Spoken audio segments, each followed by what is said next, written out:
ئەمڕۆ زانەکان گۆڕاون و بە دوو شێوەش گۆڕاون.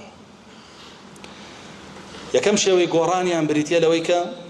ئەو زانستەی پێیانە بەکاری ناهێنن بۆ خزمەتی ئەو میلەت، بەس بۆ خزمەتی خۆیان بەکارێنن، وەکو زانای گاور و جوولەکەکان کەوان وایان کرد. الله جل جلاله فرمي مثل الذين حملوا التوراة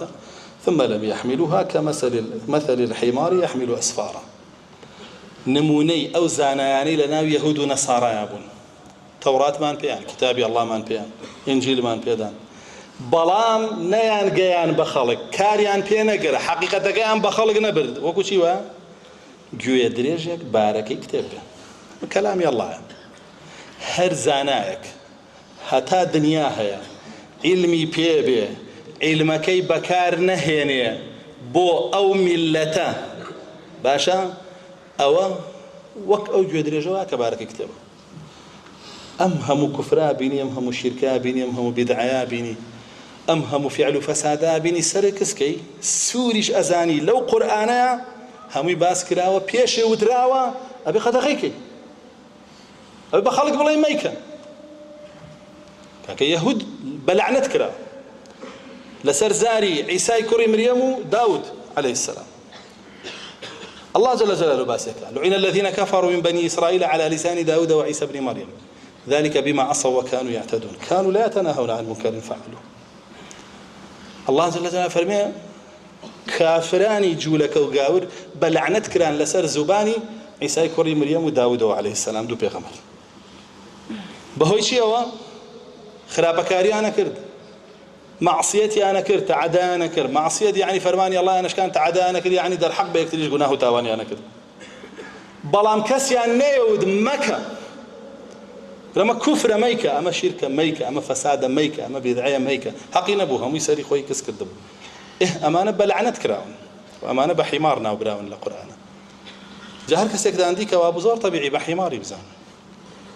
بزاناي نزانا باهم قرآن شي لبربي ومسنة شي لبربي با هزاران كتاب شي نوسيبه وكو إمامي بربهاري فرمي علم بزوري كتاب نية بزوري خياندن ودراسة نية بشهادة نية بعمل بي. إمام الشافعي فرمي أجر علم ببيت تقوى فضل بوايا لكان إبليس أشرف الخلق أو إبليس براسترين كسبه شنك إبليس همش تيزعنه بس كوا بيتشوانا قشيكا واقر زاناك ببيني بيتشوانا وعلمي هي كاربكا أو هاوشيوي بلعامي كوري بعورا كأيش قرآن بصقنا يبردو شبهان دويتي بصقوا كم آيات حزب غير زول لسري بهم شو خوي زولي لسر هاتوا بس بكتي بيتانا لم كلا قرآن هاتوا. الله جل جلاله فرمي واتل عليهم نبأ الذي آتيناه آياتنا فانسلخ منها فأتبعه الشيطان فكان من الغاوين. فرمي أي رسول الله صلى الله عليه وسلم أم بابته بجير روبو خلقا نبأ بوشتي بكارين زور عظيم مقوربه أم خبريان بيبك علماء أو بيابل أعمام بو بجير روبو أمتكو كسيك هبو لناو هندي قالن بني إسرائيل بو زانابو بالتوراة وإنجيل موسى ناردي بو بيت المقدس بيجو بشي فتحك دعوان كان لسر دستيا كراماتي زور كلا بلان باوري عن فين هنا دواترك موسى عليه السلام بو فتح بيت المقدس بالجهاد وبجنك أم بالعامة يتريا لعمالقة كان بو يا لأوان بو راي زور بي زانان ولا عمالقة كان بو ابن مسعود يجرته فرمو ذكي أفرمي مليكي قدسي وكذا بانغي كرت وتي موسى هاتوا أيوة قدس بقله تو بيارمتي مان بودي بتشي يارمتي تانبو تان دوتي دعاء جيرات تو اسمي عظمي الله زاني اسمي عظمي الله زاني أو ناويك دعاء بيبكي ردنا أكلته دعاء لشكرك تفرتونا بيو نتواني قدس بقله شلون شتي واكم وبيغمرك إخوان من شلون شتي واكم دوسن وغالطوني عن بويا نابويا دانا أنا وتيني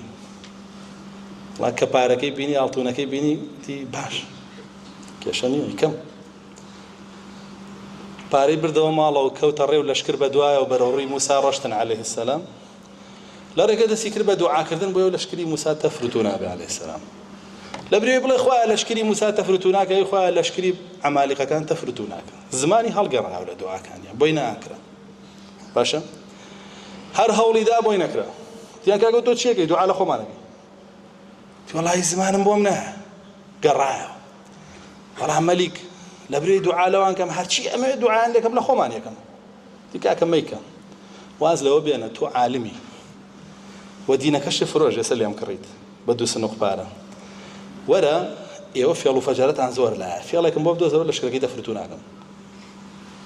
تي والله يخوان دوما ولا توراة ولا كتابة مقدسة كان هر لشكل زينات يا الله بيتو دوره يوش كشي جوان تاني عمالقة كان ميان جوان وبالا برزن بيان رازي انه بناوي شد فروشتن واخوان كان باردوغاي لشكل كي موسى عليه السلام حزيان ليه كان وجولك اخوي بيانا جيرسو زيناك بيان يرنا ناويان سيو فكرة يعني الشيطان يشتيوها مش أنا بس عالم كدينك يفرج أوائله أواد دجي دينك يخوي وملتك يخوي وسيته دجي إسلام ودجي الله جل جلاله وسيته أو أبو هستان خطة كان تطبيق كردو لشكري موسى زوربيك وتزيناه الله جل جلاله عقوبة دان ترسان بياني تركت إنسان كفعل فاحشة أو بابتاني كردو الزنا ودان بيسي كر غيرتي نامنه فاستخف قومه فأطاعوه إنهم كانوا قوما فاسقين لبروا يخليك يو زينا ودان في سيبون ابن عباس فرمي بدو الشهوة كان يعني كوتبون بويا لترسى طاعي فرعون يعني قد ترسنوك بونو غيرتي عن لدس دا أو أبو موسى عليه السلام فرموا دخلوا الأرض المقدسة التي كتب الله لكم أو أنا إن فيها قوما جبارين برونا بيت المقدس والله جل جلاله بيدا وعد دا وفتح كريبة سردستانات وأن برونا وجهات كان سرقوتهم أنا قومي كتيا أبا خوازور كلا قتوب على برزني ملي أنا ترسين زلم دوان سيانة جيت يا أبو دوجزيلان أبو قال رجلان من الذين يخافون أنعم الله عليهم ادخلوا عليهم الباب فإذا دخلتم فإنكم غالبون لا إخوان آخر جاءت موسى أبو خود أخوة وشك أبو الله جل جلاله عقوبيدان شل صار بيت المقدس دور كوتنوا بلعام جهاته بزليلي مردار بوا فريق خواردني ألطونا كان يشينكم باشا الله جل جلاله فرمي أما آياتكاني خوما من بيابو يعني دين ما هم يفكر دبوتيه من جان ببلان فانسلخ منها انسلاخ بوشي بكاريا على انسلخت الحية من قشرها مار بيستكي خوي دامالي أو انسلاخها نالي وازي لآتك عن هنا نالي خوي بزور لخوي دامالي بو دنيا بو بارا أم علمي هرهمي ولانا باش ولانا تاتشو أنا وكفر الشركي أكبر وكفر الشركي سرخص وبدع دستي أوان بو بالبشتي أوان لا شيء هو خوي بدين سرخة توحيد سرخة انسلاخي كر خوي دام علي لي أنجا دواء أو كوايكر فرمي فأتبعه الشيطان يجودي فرصته باب روم لقالي بويا قدار